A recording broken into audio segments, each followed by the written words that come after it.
बात करते हैं पश्चिम बंगाल की, जहां पर शुभेंदु अधिकारी की ओर से, उनकी सरकार की ओर से चुनावी घोषणा पत्र के एक एक वादे को पूरा किया जा रहा है। उसमें से एक अहम वादा था पश्चिम बंगाल में यूसीसी लागू करना।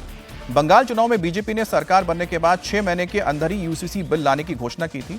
वहीं प्रचंड बहुमत से सरकार बनने के बाद पार्टी की तरफ से अब तय समय सीमा से पहले ही यूसीसी बिल लाया जा रहा है। कश्मीर से धारा 370 हटाए जाने, अयोध्या में राम मंदिर निर्माण के बाद कॉमन सिविल कोड बीजेपी के एजेंडे का अहम हिस्सा है, जिस पर बीजेपी शासित कई राज्यों में काम चल रहा है। बंगाल आज बिल पेश करने के लिए तैयारी हो रही है।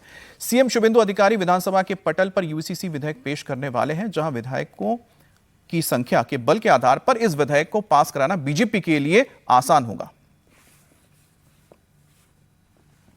भारतीय जनता पार्टी का कोई हिडन एजेंडा नहीं है।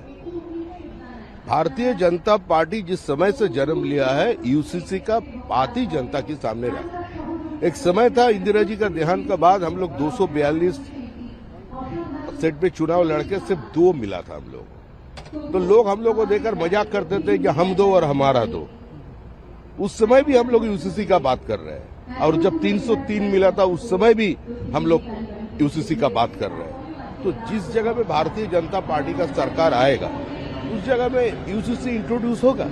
पूरा जो समाज है, समाज के बहुत सारे वर्ग, अल्पसंख्यक वर्ग के भी लोग भी, ऐसा बहुत कलकत्ता में है जो लोग कॉमन सिविल कोड बिल चाहते हैं अपने समाज की खातिर। ये होना चाहिए, एक देश में एक ही कानून होना चाहिए, यही जनता की मांग है। कि चूंकि वो ऑनरेबल सीएम है, उनके पास पार्टी है और जनमत है, तो कुछ भी काम वो कर सकते हैं।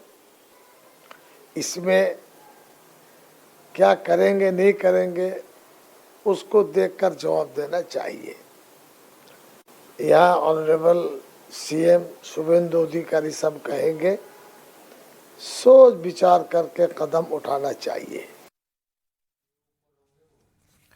सज्जन जी, क्योंकि इलेक्शन के दौरान आपने भी लगातार बंगाल का दौरा किया था, बंगाल में एक सवाल लगातार पूछा जा रहा था कि जो डेमोग्राफिक बदलाव हो रहे हैं बांग्लादेश के बॉर्डर के साथ लगे नॉर्थ बंगाल के सबसे ज्यादा जिलों में, उसके बाद से यह था कि यूसीसी आना चाहिए।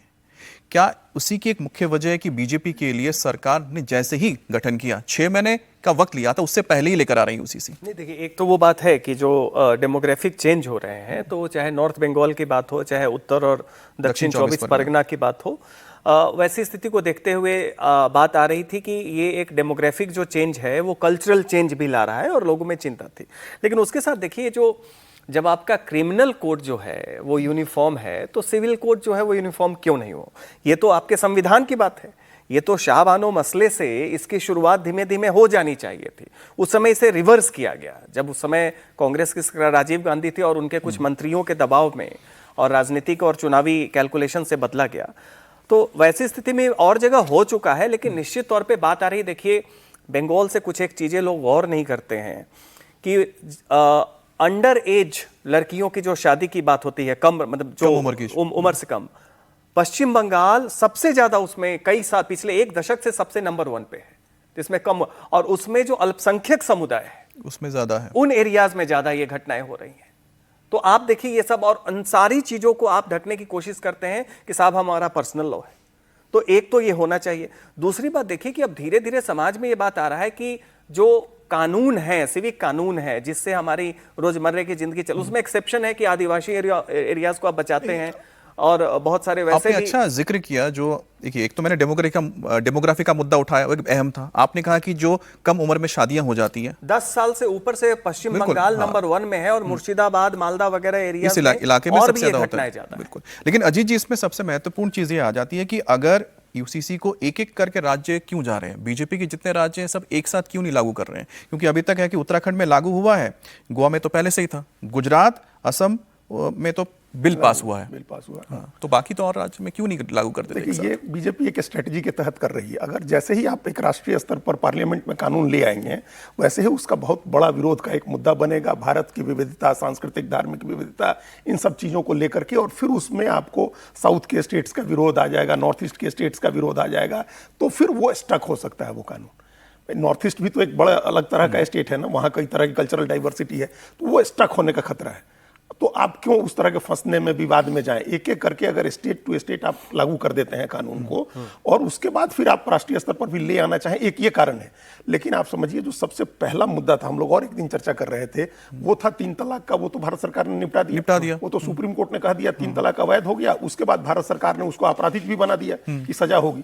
तो एक मामला वो निपट गया। अब 2 ही मुख्य मामले हैं अमित जी, जिसका अभी हम लोग जिसमें एक मामले का हम लोग जिक्र कर रहे हैं, बाल विवाह, और दूसरा है बहुविवाह और हलाला। ये पोलीगेमी, हलाला तो, और वो तलाक जैसे खत्म हुआ वैसे हलाला का मामला अपने आप काफी हद तक सेटल हो गया है। हालांकि 3 तलाक एक बार में बोलने पर वाला मामला खत्म हुआ है। 3 तलाक 3 बार अगर अलग अलग महीनों में बोला जाता है, 3 महीने का वक्त लेके वो बताते हैं। अभी भी वो प्रचलन में है।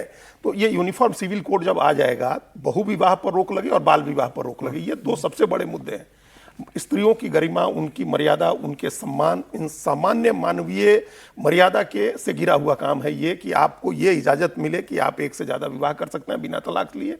और दूसरा ये कि एक निर्धारित उम्र से कम लड़कियों की शादी की जाए। इससे उनका जो शारीरिक नुकसान होता है, उनका जो पढ़ाई लिखाई का नुकसान होता है, उनका करियर समाप्त होता है, उसकी संभावनाएं समाप्त होती है, ये सब अपनी जगह है। ये सारी चीजें सेटल हो जाएंगी अगर आप इस तरह के कानून को लागू करते हैं। संपत्ति और उत्तराधिकार, ये सब चीजें तो है ही। स्त्रियों को बराबर का अधिकार मिले, ये भी सुप्रीम कोर्ट से एक लेवल पर सेटल है कि घर में अगर पिता की संपत्ति में बेटा बेटी दोनों का समान अधिकार होगा। लेकिन समान नागरिक कानून आने से ये और सार्वजनिक विमर्श में ये चीजें आएंगी, लोगों में जागरूकता भी बढ़ेगी। तो ये 2 इशू हमको लगता है सबसे इंपॉर्टेंट है, पोलीगेमी, बहुविवाह और बाल विवाह। ये दोनों चीजें सेटल होंगी, स्त्रियों को उनका सम्मान मिलेगा, उनको अधिकार मिलेंगे, और ये जो इससे डेमोग्राफिक वाला मामला भी चेंज होगा। ये बहुविवाह से आप देखिए अलग से कानून ले आने वाले थे हेमंत बिस्वा शर्मा असम में, बहुविवाह को रोकने के लिए और बाल विवाह को रोकने के लिए भी।